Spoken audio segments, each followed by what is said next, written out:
नमस्कार दोस्तों, मैं हूं आपके साथ हर्ष भारद्वाज। बीते कुछ वक्त से बांग्लादेश जल रहा है। आरक्षण को लेकर शुरू हुए प्रदर्शन ने बांग्लादेश को बेकाबू कर दिया। अब बांग्लादेश में स्थिति पूरी तरीके से बेकाबू हो गई है।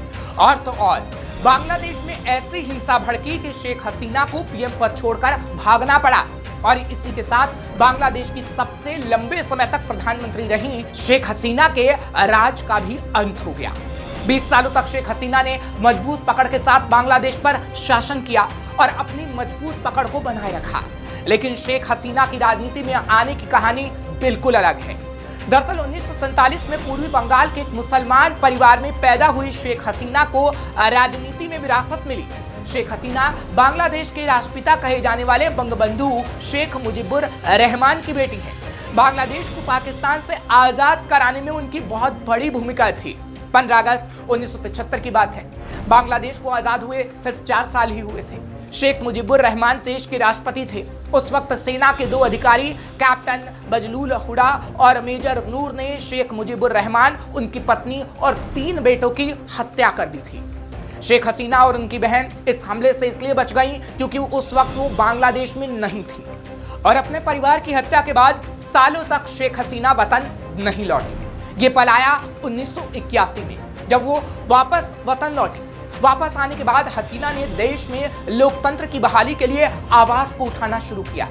कई मौके पर उन्हें घर में नजरबंद करके रखा गया। 1990 आते आते हसीना मजबूत होने लगी। फौज के खिलाफ उन्होंने एक तरह से मोर्चा खोल दिया। साथ ही उन्होंने बांग्लादेश के military leader lieutenant general Hussain Mohammad Ershad को इस्तीफा देने का अल्टीमेटम जारी कर दिया। इरशाद को इस मांग के आगे झुकना पड़ा।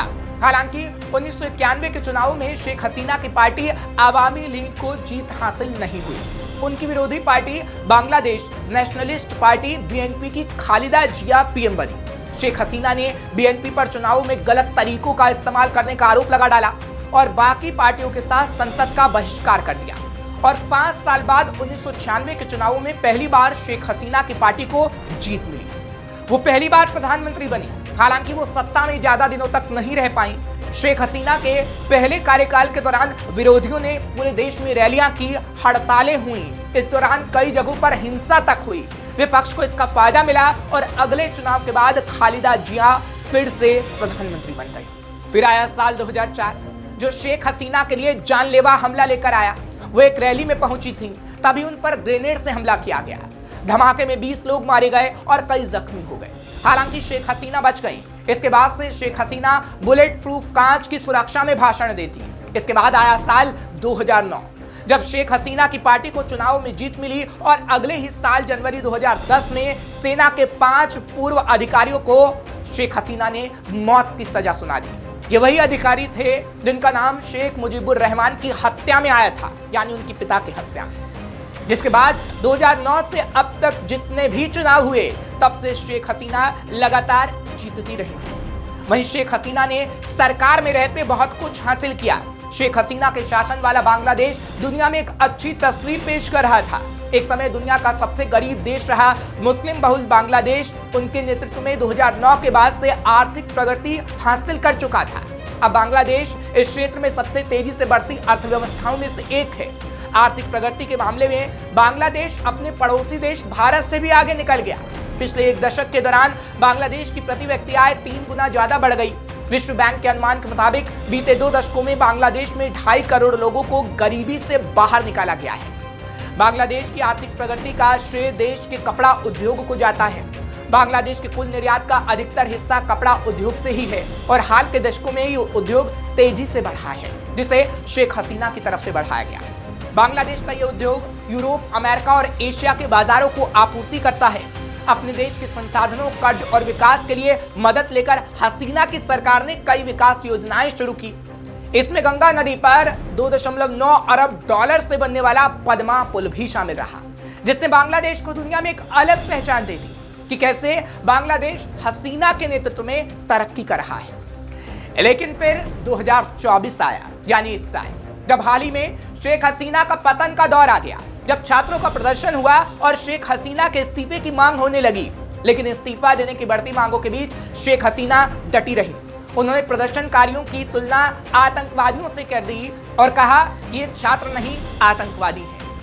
उन्होंने इन आतंकवादियों से सख्ती से निपटने के लिए समर्थन भी मांगा, यानी जो छात्र प्रदर्शन कर रहे थे। ढाका और देश के दूसरे हिस्सों में प्रदर्शन सरकारी नौकरियों में आरक्षण समाप्त करने की मांग से शुरू हुए थे, लेकिन ये सरकार विरोधी आंदोलन में तब्दील हो गए, यानी बदल गए। हालांकि दूसरी तरफ यह भी कहा जा रहा है कि कोविड महामारी के बाद से बांग्लादेश लगातार बढ़ती महंगाई और बढ़ते खर्चों से जूझ रहा है। महंगाई आसमान पर है, विदेशी मुद्रा भंडार गिर रहा है और 2016 के बाद से बांग्लादेश का विदेशी कर्ज दोगुना हो चुका है। आलोचकों ने इसके लिए हसीना सरकार को जिम्मेदार ठहराया और आरोप लगाए कि बड़े पैमाने पर हो रहे भ्रष्टाचार की वजह से बांग्लादेश की आर्थिक तरक्की का फायदा सिर्फ उन लोगों को पहुंचा जो हसीना की आवामी लीग पार्टी के नजदीक थे। और ये आरोप हर बार हसीना पर लगते रहे, जिसके बाद बांग्लादेश के हालात क्या हैं वो आपको इन तस्वीरों से समझ ही आ रहा होगा कि कैसे हसीना के खिलाफ लोगों में गुस्सा बढ़ा और फिर हसीना को देश तक छोड़ना पड़ा, यानी देश छोड़कर भागना पड़ा, जिसने उनकी सियासत को भी दफन कर दिया और वो पतन के तूफान में इस तरह बह गईं जहां से लौट कर आना अब शायद ही संभव हो। यूपी की हर खबर देखने और उनसे अपडेट रहने के लिए हमारे चैनल श्रेष्ठ यूपी को सब्सक्राइब और लाइक करें। साथ ही बेल आइकन को दबाना ना भूलें, जिससे हमारे हर वीडियो की जानकारी आप तक पहुंचती रहे।